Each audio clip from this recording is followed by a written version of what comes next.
Sekarang topik yang akan kita bahas adalah dengan adanya new normal, bagaimana dengan gereja untuk menghadapi new normal ini. Apakah gereja akan segera dibuka? Dan kalau dibuka gereja itu, apa yang akan harus kita lakukan?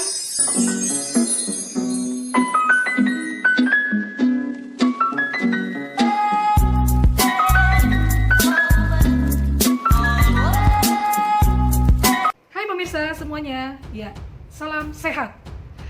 Ya, sekarang kita mau menyambut new normal di Indonesia dan juga di seluruh dunia. Apakah itu new normal? Peraturan yang diberikan pemerintah untuk kita sebagai masyarakat kembali berjalan normal lagi.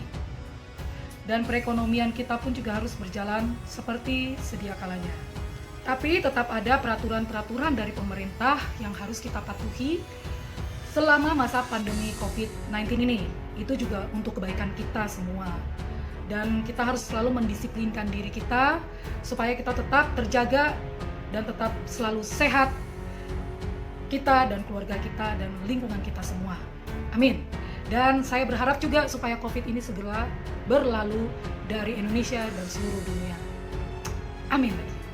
Oke, saya dapat dari Dr. J. Teguh Wijaya, SPP, FCCP. Paduan tata cara ibadah gereja di masa new normal.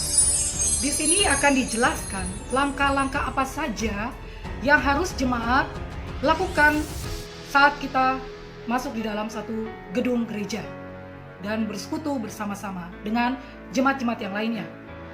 Langkah atau syarat pertama, menurut Dr. J. Teguh Wijaya, orang-orang yang saat ini mengalami sakit kritis, sakit jantung, sakit paru-paru, diabetes, dan yang lagi sedang menjalani kemoterapi, dan juga ibu-ibu yang saat ini sedang hamil, dan juga orang-orang yang saat ini sedang mengalami sakit kanker.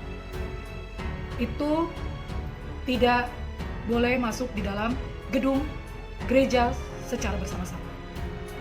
Dan juga orang-orang tua yang berumur 65 tahun ke atas dan juga anak-anak yang berumur 12 tahun ke bawah itu hanya disarankan. Tapi mungkin menurut saya sih masih bisa lah ya kalau mereka sehat. Itu menurut saya loh. Asal kita tetap disiplin dalam menjaga kesehatan kita. Tapi menurut Dr. J. Teguh itu disarankan untuk tidak beribadah bersama-sama. Langkah atau syarat kedua menurut Dr. J. Teguh Wijaya adalah majelis dan petugas gereja diwajibkan untuk memeriksa suhu tubuh dari jemaat satu persatu. Kalau ketahuan suhu tubuh mereka adalah lebih dari 37 derajat Celcius, dengan tegas mengharuskan untuk jemaat itu dipulangkan ke rumah mereka masing-masing.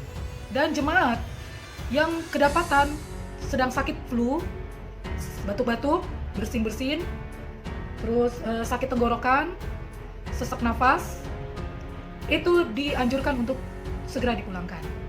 Kalau menurut saya, kalau jemaat yang sudah mengalami sakit-sakit seperti itu, ya tahu dirilah untuk tidak bergabung bersama-sama dalam suatu persekutuan di dalam gedung gereja.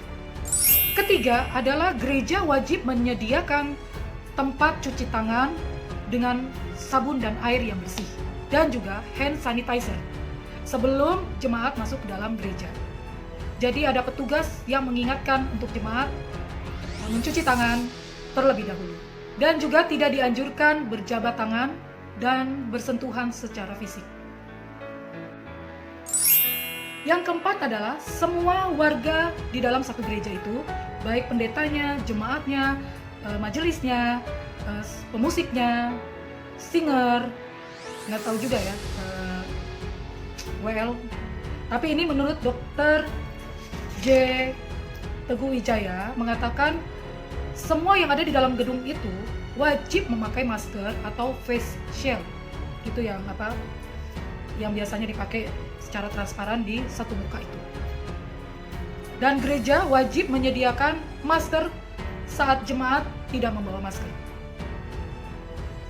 Langkah yang kelima adalah petugas gereja wajib memberikan jarak kursi tempat duduk jemaat sekitar 1,5 meter depan, belakang, kiri, dan kanan. Ini menurut Dr. J. Teguh Wijaya. Yang keenam adalah jumlah jemaat harus dibatasi. Kalau jemaatnya banyak, ditambah jam-jam frekuensi peribadatannya. Langkah atau syarat yang ketujuh adalah liturgi acara gereja dibuat sesederhana mungkin, dan juga pujian dan penyembahan dibatasi seperlunya. Syarat atau langkah yang kedelapan adalah petugas wajib menyediakan amplop untuk persembahan, dan jemaat memasukkan uang ke dalam amplop itu dan memberikannya sendiri di dalam kotak-kotak yang tersedia di dalam gereja itu. Langkah yang kesembilan adalah petugas gereja yang bertugas menghitung uang persembahan wajib memakai sarung tangan latex.